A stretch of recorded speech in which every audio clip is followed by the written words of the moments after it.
मंडपिया में श्री सांवलिया सेठ विराजमान है, जहां पर प्रतिदिन हजारों श्रद्धालु दर्शन करने के लिए आते हैं।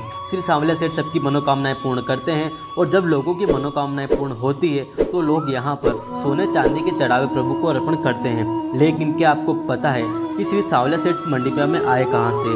सांवलिया सेठ की मंडपिया में स्थापित मूर्तियों का इतिहास क्या है और क्यों श्री कृष्ण को यहाँ पर श्री सांवलिया सेठ कहा जाता है, तो जानते हैं। सांवलिया सेठ जी का यह मंदिर उदयपुर चित्तौड़गढ़ हाईवे पर चित्तौड़गढ़ से 40 किलोमीटर की दूरी पर स्थित है, जिसे मंडपिया के नाम से जाना जाता है। भगवान श्री सांवलिया सेठ के इतिहास को लेकर कई प्रकार की किंवदंतियां प्रचलित है।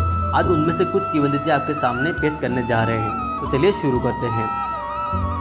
भगवान श्री सांवलिया सेठ का संबंध मीराबाई से बताया जाता है और ऐसा बताया जाता है कि भगवान श्री सांवलिया सेठ मीराबाई के वही गिरधर गोपाल है जिनकी वह पूजा किया करती थी। मीराबाई संत महात्माओं की जमात में इन मूर्तियों के साथ भ्रमणशील रहती थी। ऐसी ही एक दयाराम नामक संत की जमात थी जिनके पास यह मूर्तियाँ थी।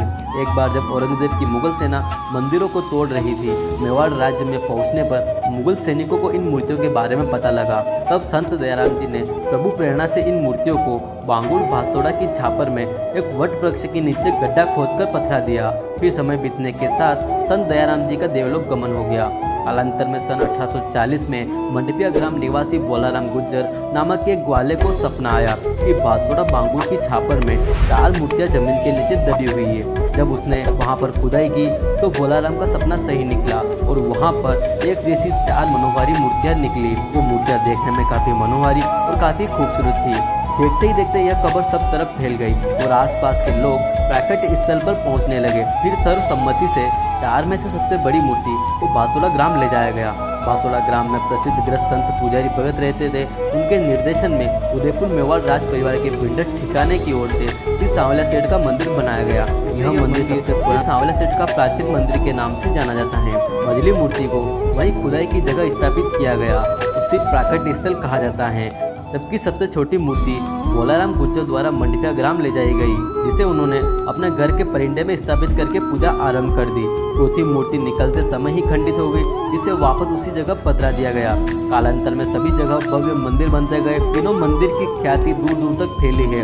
आज भी लोग दूर दूर से यहाँ पर दर्शन करने के लिए आते हैं। श्री सांवलिया सेठ के बारे में एक यहाँ भी मान्यता है कि जब श्री सांवलिया सेठ नानीबाई का मायरा भरने गए थे, क्योंकि नानीबाई का भाई नानी मायरे भाई के रूप में श्री सांवलिया सेठ वहाँ पर पहुँचे थे और नानीबाई के भाई का नाम सावरा था, तो उसी मायरा भरने के कारण श्री कृष्ण को सांवलिया सेठ कहा जाने लगा। इसी नाम से श्री सांवलिया सेठ को आज जाना जाता है। व्यापार जगत में श्री सांवलिया सेठ की ख्याति इतनी है कि लोग अपने व्यापार को बढ़ाने के लिए उन्हें अपना बिजनेस पार्टनर बनाते हैं।